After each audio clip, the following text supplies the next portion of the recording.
کہ پھر ایک جامع ترمذی کی ایک اور حدیث، یہ جامع ترمذی جلد 2 صفحہ نمبر 682 682 مناقب کا بیان۔ فرمایا رسول اللہ صلی اللہ علیہ وسلم، روایت ہے حضرت علی سے کہ رسول خدا صلی اللہ علیہ وآلہ وسلم نے فرمایا، میں گھر ہوں حکمت کا اور علی اس کا دروازہ ہے۔ اب اس کی بات کی روایت جو ہے اس کو ذرا غور سے سمجھیے۔ روایت ہے سعد بن ابی وقاص سے کہ پوچھا معاویہ بن ابی سفیان نے سعد کو کہ تم برا کیوں نہیں کہتے ابو تراب کو؟ یعنی اس حدیث سے صاف ظاہر ہے کہ معاویہ لوگوں کو اکسایا کرتا تھا حضرت علی کو برا کہنے پر، حضرت علی کے لیے گستاخی کرنے پر۔ اس کو خیر بہت سارے مورخین نے تحریر کیا ہے بشمول مولانا مودودی کے، لیکن بہرحال یہ بات اس وقت ٹاپک نہیں ہے کہ معاویہ حضرت علی کی شان میں گستاخی کرتا تھا کہ نہیں۔ بات یہاں پر صرف اس وقت یہ ہے کہ اس کتاب کے اندر حضرت علی علیہ السلام کی کیا فضائل موجود ہیں۔ روایت ہے سعد بن ابی وقاص سے کہ پوچھا معاویہ بن ابی سفیان نے سعد کو کہ تم برا کیوں نہیں کہتے ابو تراب کو، یعنی حضرت علی کو۔ کہا جب تک یاد رکھوں گا میں ان 3 باتوں کو۔ اب یہ سعد جواب دے رہا ہے کہ جب تک یاد رکھوں گا میں ان 3 باتوں کو کہ کہا تھا ان کو رسول اللہ صلی اللہ علیہ وسلم نے، تو برا نہیں کہوں گا ان کو۔ ان میں سے ایک کو میرے واسطے ہونا اس سے اچھا ہے کہ میرے لیے سرخ اونٹ ہو۔ سنا میں نے رسول خدا صلی اللہ علیہ وسلم کو اور مدینے میں چھوڑا تھا ان کو آپ نے بعض مغازی میں، تو انہوں نے عرض کی کہ یا رسول اللہ، آپ مجھے چھوڑے جاتے ہیں عورتوں اور لڑکوں کے ساتھ، یعنی کیا میں جہاد کے لائق نہیں؟ سو فرمایا آپ نے، کیا تو راضی نہیں ہوتا اس درجہ عالیہ پر کہ تو میری جانب سے ایسا ہو جیسے ہارون موسیٰ کی جانب سے؟ یعنی وہ بھی کوہ طور جاتے وقت حضرت ہارون علیہ السلام کو بنی اسرائیل میں خلیفہ کر گئے تھے، مگر فرق اتنا ہے کہ نبوت میرے بعد کسی کو نہیں۔ دوسرے یہ کہ سنا میں نے فرماتے تھے خیبر کے دن کہ آج جھنڈا لڑائی کا ایسے مرد کو دوں گا کہ وہ اللہ اور رسول کو دوست رکھتا ہے اور اللہ اور رسول اس کو دوست رکھتے ہیں۔ کہا راوی نے پھر رغبت کی ہم سب لوگوں نے، یعنی اس جھنڈے کو حاصل کرنے کے لیے۔ اس کے بعد آپ نے فرمایا کہ بلاؤ میرے پاس علی کو، اور وہ حاضر ہوئے اور ان کی آنکھیں دکھتی تھیں۔ پس آپ نے لب مبارک ڈال دیا ان کی آنکھ میں اور دے دیا جھنڈا ان کو، اور فتح دی اللہ نے ان کو۔ تیسرے یہ کہ جب آیت اتری آپ پر، یہ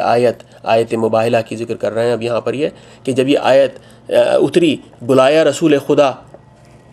صلی اللہ علیہ وآلہ وسلم نے حضرت علی علیہ السلام اور جناب سیدہ فاطمہ الزہرا سلام اللہ علیہا کو، اور امام حسن علیہ السلام کو، اور امام حسین علیہ السلام کو، اور فرمایا کہ یا اللہ یہ میرے گھر والے ہیں۔ وہی جامع ترمذی جلد نمبر 2، جامع ترمذی جلد نمبر 2 صفحہ نمبر 685 مناقب کا بیان۔ اس میں کی جو میں آپ کے سامنے حدیث پڑھنا چاہتا ہوں، پہلی حدیث روایت ہے سعد سے کہ نبی صلی اللہ علیہ وآلہ وسلم نے فرمایا حضرت علی علیہ السلام سے کہ تم مجھ سے ایسے ہو جیسے ہارون موسیٰ سے، یعنی خلیفہ ہو۔ اس کے بعد کی حدیث روایت ہے جابر بن عبداللہ سے کہ نبی صلی اللہ علیہ وآلہ وسلم نے فرمایا حضرت علی علیہ السلام سے کہ تم مجھ سے بمنزلہ ہارون کے ہو، مگر اتنا ہے کہ میرے بعد کوئی نبی نہیں، یعنی جیسے ہارون تھے۔ اس کے آگے روایت ہے ابن عباس سے کہ نبی صلی اللہ علیہ وآلہ وسلم نے حکم فرمایا ان دروازوں کے بند کرنے کا جو مسجد نبوی میں تھے، مگر دروازہ علی کا۔ اس کے آخر میں اسی صفحے کے سب سے آخری روایت ہے علی ابن ابی طالب علیہ السلام سے کہ نبی صلی اللہ علیہ وآلہ وسلم نے ہاتھ پکڑا امام حسن علیہ السلام کا اور امام حسین علیہ السلام کا، اور فرمایا کہ جو دوست رکھے مجھ کو اور ان دونوں کو اور ان کے باپ اور ماں کو، ہوگا میرے ساتھ میری جگہ میں قیامت میں۔ ایک اور روایت اسی جامع ترمذی کی صفحہ نمبر 686 ترمذی شریف جلد 2 مناقب کا بیان۔ کہتے ہیں روایت ہے ام عطیہ سے کہ بھیجا نبی صلی اللہ علیہ وآلہ وسلم نے ایک لشکر کہ اس میں حضرت علی بھی تھے، اور کہا انہوں نے کہ سنا میں نے کہ آپ صلی اللہ علیہ وآلہ وسلم ہاتھ اٹھا کر دعا کرتے تھے کہ یا اللہ نہ مار مجھ کو جب تک نہ دکھا دے مجھ کو علی علیہ السلام کو، یعنی آپ نے دعا کی کہ وہ زندہ لوٹ آئیں، اس لیے کہ آخر میں ان سے بہت کام لینا ہے۔ اب یہ ایک اور حدیث اسی کتاب جامع ترمذی جلد نمبر 2 صفحہ نمبر 702 ہے، یہ مناقب کا بیان۔ کہتے ہیں کہ جس کا نام قصوہ تھا وہ خطبہ پڑھتے تھے، سنا میں نے کہ فرماتے تھے اے لوگو میں تمہارے لیے ایسی چیز چھوڑے جا رہا ہوں۔ اب یہ گواہی دے رہے ہیں اس بات کی کہ رسول اللہ صلی اللہ علیہ وسلم خطبہ پڑھتے تھے اور فرما رہے تھے کہ اے لوگو میں تمہارے لیے ایسی چیز چھوڑے جاتا ہوں کہ جب تک تم اسے پکڑے رہو گے کبھی گمراہ نہ ہوگے۔ ایک کتاب اللہ کی، دوسرے اطرت اہل بیت یعنی اہل بیت اپنے۔ اسی کتاب کے اگلے صفحے پر 203 صفحہ نمبر 203 پر ترمذی شریف جلد 2 مناقب کا بیان۔ کہتے ہیں کہ روایت ہے زید بن ارقم سے کہ فرمایا رسول خدا صلی اللہ علیہ وسلم نے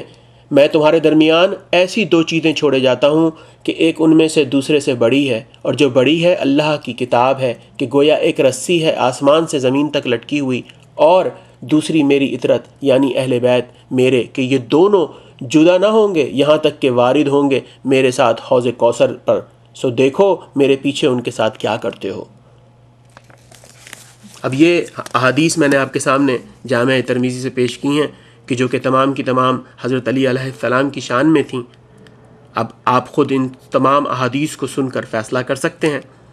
کہ کیا یہ احادیث کے بعد اس بات کی گنجائش بچتی ہے کہ جو بکواس ڈاکٹر اسرار احمد نے کی ہے وہ اس کو اس بات کا حق تھا کہ وہ یہ بکواس کرتا، لیکن اگر وہ یہ کہنا چاہتا ہے کہ یہ بات اس کتاب میں موجود ہے، میرا اس میں کوئی قصور نہیں ہے، اور یہ کتاب جامع ترمذی بہت مستند ترین کتاب ہے اور اس کی روایات کو اہل سنہ والجماعت بڑی قدر کی نگاہ سے دیکھتے ہیں، تو پھر میں اب آپ کے سامنے کچھ ایسی روایات پیش کرنا چاہتا ہوں، جبکہ میرا دل نہیں چاہ رہا ان روایات کو پیش کرنے کا، لیکن اب میں پیش کرنا چاہ رہا ہوں تاکہ یہ بات ذہن میں نہ رہ جائے کہ ہم اس لیے اس روایت کو ترجیح دے رہے تھے جو حضرت علی کے باب میں تھی کیونکہ اس کتاب میں تھی۔ اب آئیے مزید ان روایت کی طرف دیکھتے ہیں کہ جو اس کتاب میں بھی موجود ہیں۔ وہ کیا روایات ہیں؟ ایک سیکنڈ دیجئے مجھے، میں ذرا وہ جلد اٹھا لوں، اس کی پہلی جلد جو ان چیزوں سے بھری ہوئی ہے۔